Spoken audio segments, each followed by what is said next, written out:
जय हिंद। आज सीखेंगे क्लास 10th का एक क्वेश्चन है जो कई बार जो है बोर्ड में पूछ चुका है। तो अगर वीडियो अच्छा लगे तो वीडियो को लाइक, सब्सक्राइब और शेयर जरूर करें। फेसबुक पेज पर देख रहे हैं तो फेसबुक पेज को फॉलो जरूर कीजिए। तो आइए क्वेश्चन में क्या कर रहा है उसी को देखना है। क्वेश्चन है यहाँ पर कि एक आयताकार कागज ABCD है जिसमें AB 18 सेंटीमीटर है, BC आपको जो है सो 14 सेंटीमीटर। इसमें BC को व्यास मानकर एक अर्धवृत्ताकार भाग काट लिया गया है। तो कागज के शेष भाग का क्षेत्रफल निकालना है। यानी कागज का जो शेष फल है ना उसी का हमको क्षेत्रफल पता करना है कि कागज का शेषफल कितना है। तो यहाँ पर पहले क्वेश्चन को समझने का कोशिश करेंगे कि एक कागज का टुकड़ा है जो आयताकार, कैसा है, कागज का टुकड़ा है जो कैसा है, आयताकार है। और उस कागज के टुकड़े को, उस कागज के टुकड़ा जो आयताकार है जो ABCD है, जिसमें बोल रहा है कि AB 18 सेंटीमीटर, BC 14 सेंटीमीटर। तो इसमें कह रहा है कि BC जो है ना उसको व्यास मानकर, BC क्या है, BC को व्यास मानकर एक अर्धवृत्ताकार भाग काट लिया गया है। तो कागज का जो शेष भाग है उसी का हमको क्षेत्रफल निकालना है। तो आइए सबसे पहले फिगर देखते हैं। फिगर में क्या करा है, फिगर में है कि एक आयताकार ABCD है। मान लीजिए क्या है, क्वेश्चन में दिया है कि एक आयताकार ABCD दिया हुआ है इसमें, ठीक ना।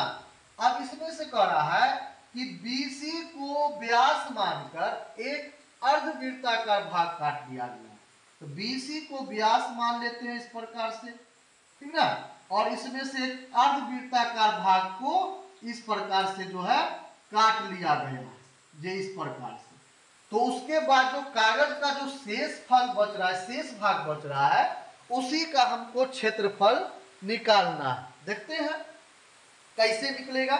यहाँ पर आपका ये A हो जाएगा, ये B हो जाएगा और ये आपका जो है वो D हो जाएगा और ये C हो जाएगा। चलिए, तो इसमें बोल रहा है कि BC जो है वो 14 सेंटीमीटर। याद रखिएगा, आयत में जो होता है आमने सामने का भुजा बराबर होता है। अगर BC 14 सेंटीमीटर है तो D और A भी आपका 14 ही सेंटीमीटर हो। आमने सामने का भुजा जो है आयत में हमेशा बराबर होता है। आगे देखिए, जब BC 14 सेंटीमीटर, भी 14 सेंटीमीटर होगा। अब बोल रहा है कि AB जो है इसका वो 18 सेंटीमीटर है, 18 सेंटीमीटर।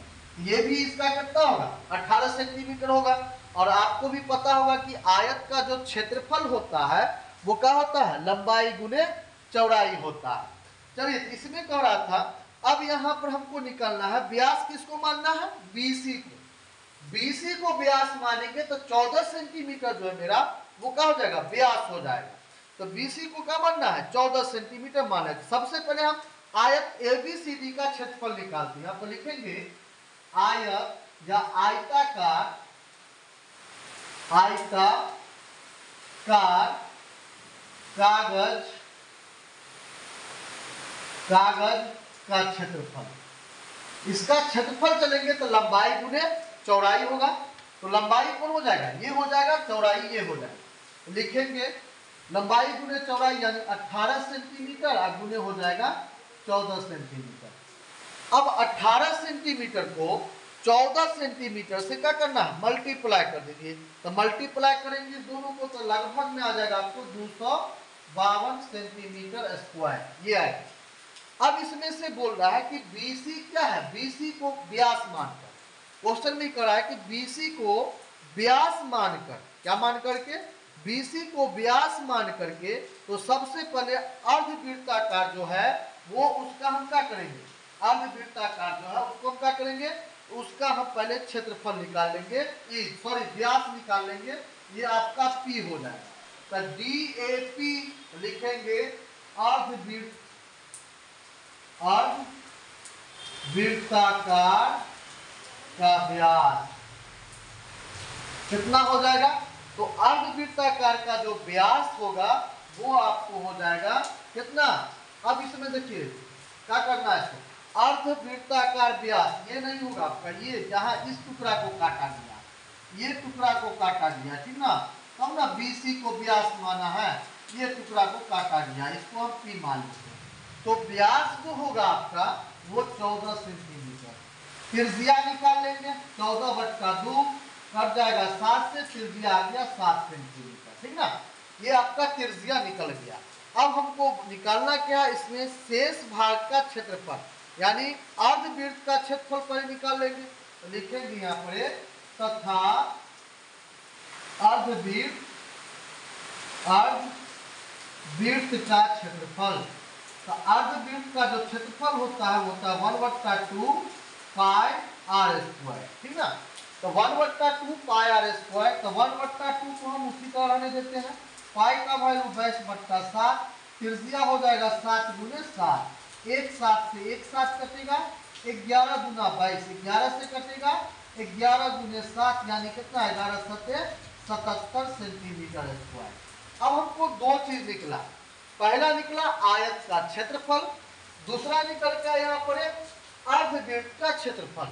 अब इसमें क्या करना है, जब दोनों निकल जाए तो उसके बाद हमको एक और निकलना है। क्या निकलना है, क्वेश्चन में बोल रहा था कि शेष भाग का क्षेत्रफल ज्ञात करने के लिए, तो शेष भाग का जो क्षेत्रफल होगा आपका, वही शेष भाग का क्षेत्रफल हमको ज्ञात करना है। तो देखते हैं शेष भाग का, यहाँ पर लिखेंगे अतः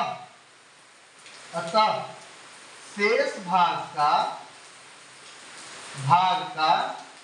क्षेत्रफल। तो शेष भाग का जो क्षेत्रफल होगा, कागज के टुकड़ा का जो शेष भाग बचा है उसका क्षेत्रफल लिखेंगे। तो आयत का जो क्षेत्रफल है 100 और अर्धवृत्त का जो क्षेत्रफल है 100, दोनों को माइनस कर देंगे लिख के। तो आयत का क्षेत्रफल आया था 252, माइनस कर देंगे, सेंटीमीटर स्क्वायर था ना, तो सेंटीमीटर स्क्वायर, अब माइनस कितना है, तो आया है 77 सेंटीमीटर स्क्वायर। अब इसको क्या करेंगे, माइनस कर देंगे, घटा देंगे।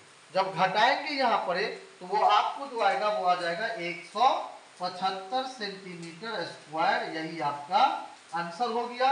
अगर वीडियो अच्छा लगे तो वीडियो को लाइक सब्सक्राइब जरूर करें। Thank you.